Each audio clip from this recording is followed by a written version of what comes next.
Okay, so someone just asked me what's the difference between a revocable trust and an irrevocable trust. And honestly, I thought that this question had been answered online enough, but then again, I see people giving the wrong kind of information, so I think it is good that they ask this and I can have an opportunity to go over this.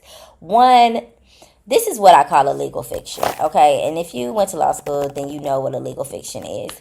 The idea of a revocable and irrevocable trust is the idea is that in a revocable living trust, you can make changes for the duration of your life without any penalties.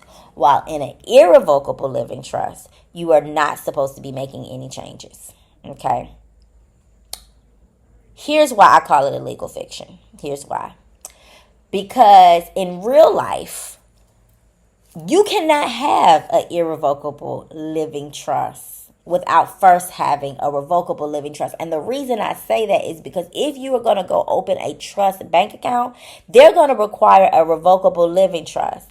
I have not found a bank that will allow you to open an irrevocable living trust fund account. Not a bank.